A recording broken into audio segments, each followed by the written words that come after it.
Hello, Pastor Deborah here again. And once again, we are in another episode. Episode number 2 of 1 + 1 = 1.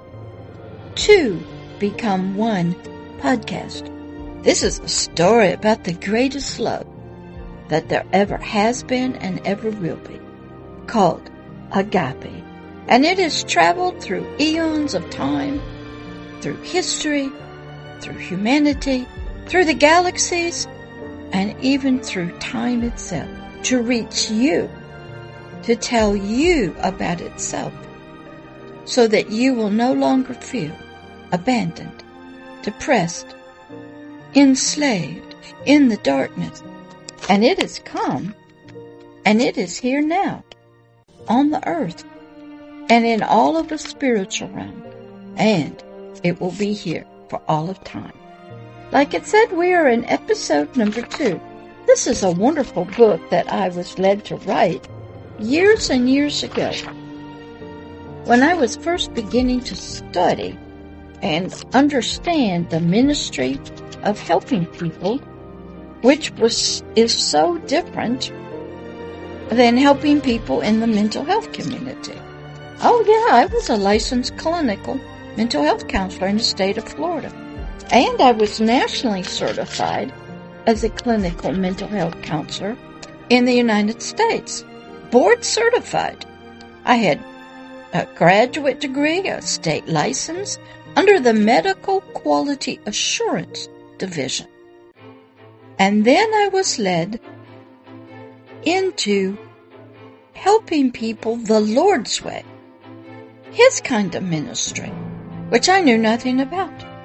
And I had to study and learn and write, look in dictionaries, Strong's Concordance, watch movies, watch history, study, read true biographies about people, read horrible stories about horrible things that happened to people.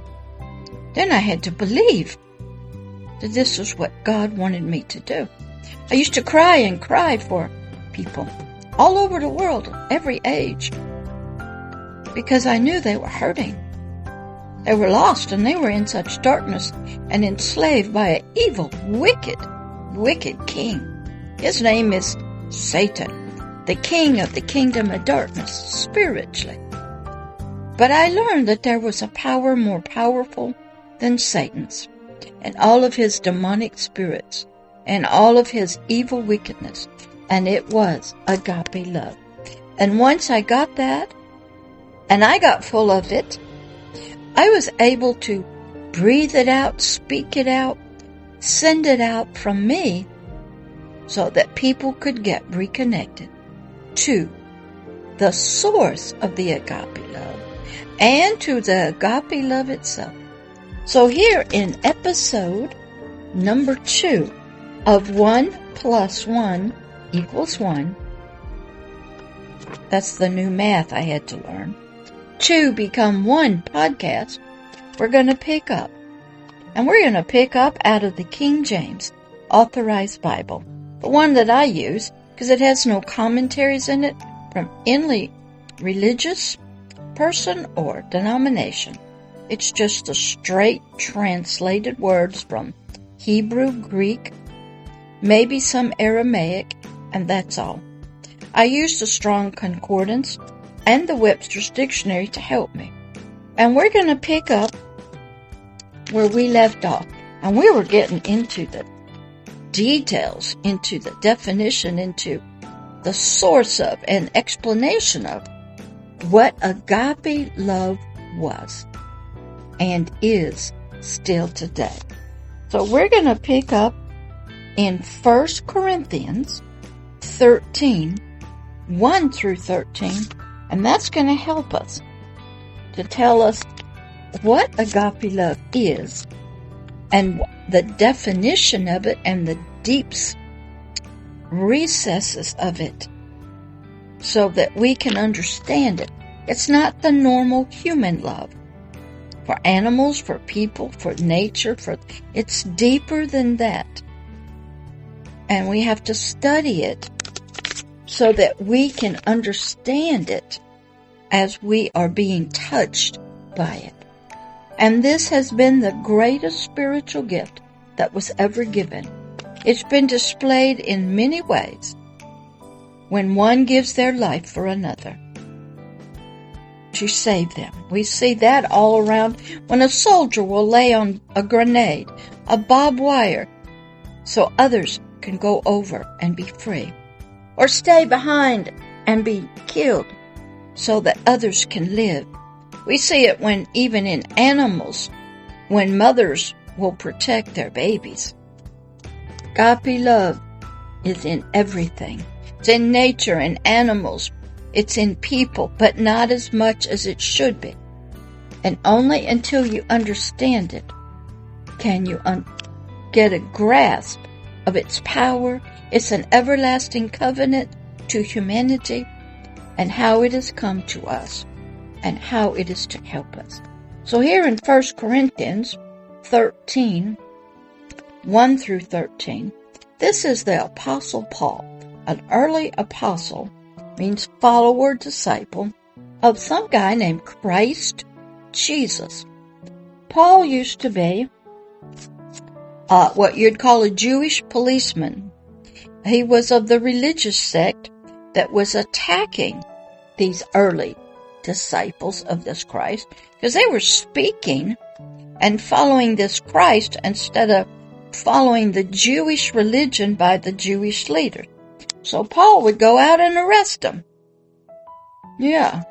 Well, he got touched one day. He was on a horse or a donkey and something hit him. And he fell to the ground and he was blinded for 3 days. Now he knew the word. He had read the word. But he was against those people who were following this young man. This young man, Christ, never became a rabbi, never went to Bible school like the others, never followed the traditions of religion. And this Christ even declared to the Jewish people he was a God himself. He was a son, an offspring of the God. Oh, did that make them mad? So they turned him over to Pilate. And then he told Pilate he was a king. So Paul was after these people who followed him. Now let's listen. After Paul got touched and got blinded for 3 days, he changed. Sometimes you have to have a powerful touch, powerful experience that will shake you to your core to help you change your thoughts, your reality, your beliefs. Sometimes it's near-death experiences. Sometimes it's a horrible sickness. Sometimes it's the death of somebody else. It could be anything.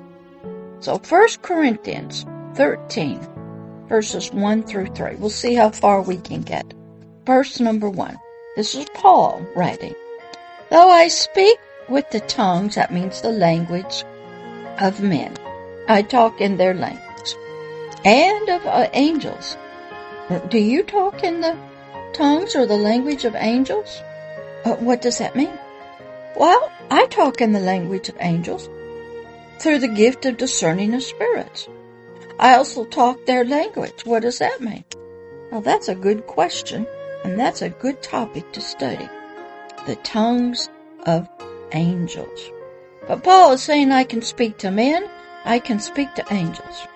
And I can talk to you in a heavenly language, in a spiritual language, or a human language. And he said, that's wonderful. But he said, and if I do not have charity, which means love, I'm spiritually become as a sounding brass, just loud, loud, loud, screaming, or a tinkling, small, insignificant sound of a cymbal. So you can have great voice, you could be in great prayer, but unless you have agape love as your foundation, your source, and it's coming out of those words, he says you're nothing. You're just loud, banging brass. Or you're so small and teeny weeny like a little tinkle of a cymbal. That's all. It means nothing if you are not filled and do not have agape love working in your life and as the source of your languages. Verse number 2. And though I have the gift of prophecy, I can see into the future. I know what's happening. I got this deep connection to something that tells me what's going on. I have dreams and visions, and I can foretell what's happening.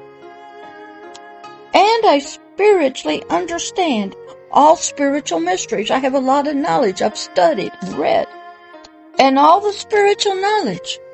And I have all spiritual faith, so that I could spiritually remove spiritual mountains.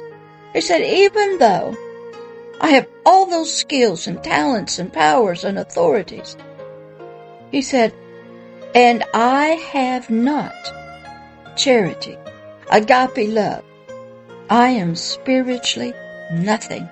You can have a lot of gifts, be well educated and trained in any religion, any faith. You could be casting out of devils, jinns, as in Islam does. You could be an imam, a prophet, a teacher, be employed as a Bible teacher, be employed, be a leader of a denomination. He says, but if you don't have charity, agape love, within yourself and operating, and that is your reason for doing everything, that's not your foundation. You are spiritually nothing.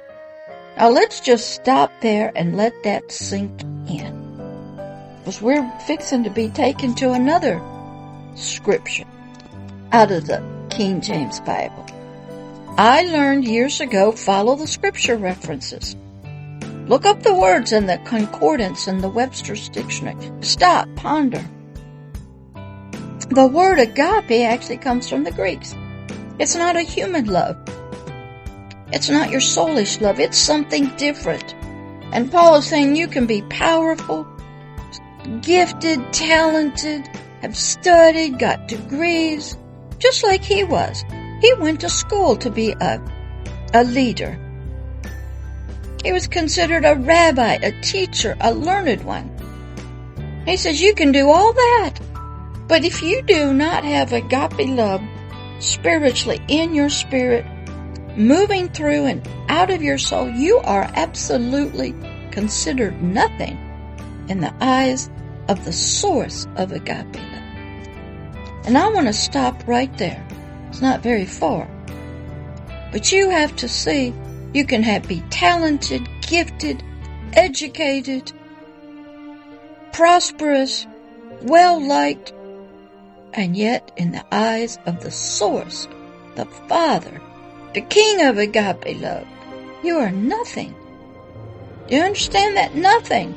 All of those gifts and talents and abilities mean nothing to Him and to His kingdom and to His ministries and to His plan and to His hopes for humanity. It means you have nothing to offer us, nothing to give except whatever you have, but not agape love. So you just let those two verses sink in. Look at yourself and begin to ask, what are you serving to humanity? What kind of love is coming out of you? Is it just out of your soul? Is it fake? Is it from multiple personalities? Is it demonic? How would you define the love you're offering to humanity? And I'm going to end it right here. And we'll pick up in part number 3 next time. All right, bye-bye.